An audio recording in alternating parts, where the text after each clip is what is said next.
शेतकरी मित्रांनो नमस्कार.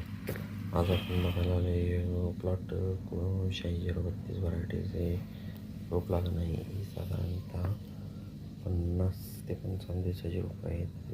ही रोपं जर आम्ही निबार वापरलेली साधारणतः 40 दिवसाची रोपं असतील. आणि दुसरी गोष्ट म्हणजे डिसेंबर महिन्यात थंडी खूप होती, त्यामुळे फुटवा जरा कमी झाला आहे.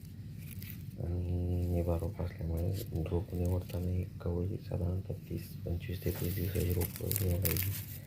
आणि निबार वापरली तर ते फुटवा लवकर होत नाही आणि ते सेट पण लवकर नाही. निबार वापरायची खरं कुठं वापरायची ती पाणी जास्त राहत असेल तर तुमच्या रानात किंवा एखादं कोपऱ्यात जास्त पाणी राहते तर त्या ठिकाणी निबार रोपं वापरू शकता. तिथं कवळी रोपं लावली तर मरून जातात पाण्यामध्ये, निबार रोपं म्हणून नाही. आणि त्यानंतर उन्हाळ्याने गेल्यात. त्यानंतर आज याला 9-24 आणि युरिया टाकले आणि पातळ पाणी सोडले. आणि ह्यामध्ये हे मिरची झाडं लावलेत आम्ही. 4-5 फुटाला खराब होते. एक सरीला मिरच्या झाडं लावलेत. मिरच्याच्या झाडांनी मुरडा एक रोग येते सारखं.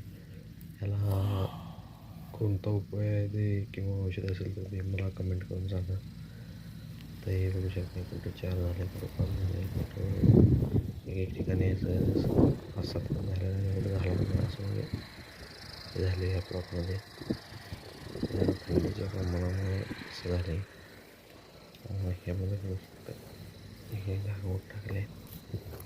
आणि त्यानंतर आता ह्या 2 अळणी पहिल्या अळणीला आम्ही ह्युमिक ॲसिड कीटकनाशक आणि बुरशीनाशक वापरलं. तर ह्युमिक ॲसिड वापरताना 10% ह्युमिक ॲसिड वापरायचं.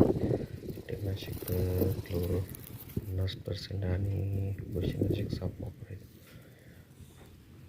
आणि दुसऱ्या अळणीला 12 एक्साईट वापरलं होतं आम्ही. आणि तिसऱ्या अळणीमध्ये याला 19-19 आणि मायक्रोन्यूट्रिएंटची अळणी दिली ती. असं झाल्यानं आता झाले रोपं सेट. जास्त कुठं आपण काय कळलं नाहीतर की जळून जाते. हे लावताना आम्ही रोपं 1 फुटाच्या अंतरावर लावलेली, 1.5 अंतरावर बघू शकताय.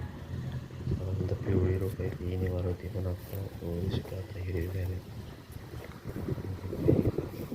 झाला तसा बोर होता, बोर काय वापरत नाही आता. विहिरीत पाणी जास्त असल्यामुळे बोरचा काय वापर करत नाही.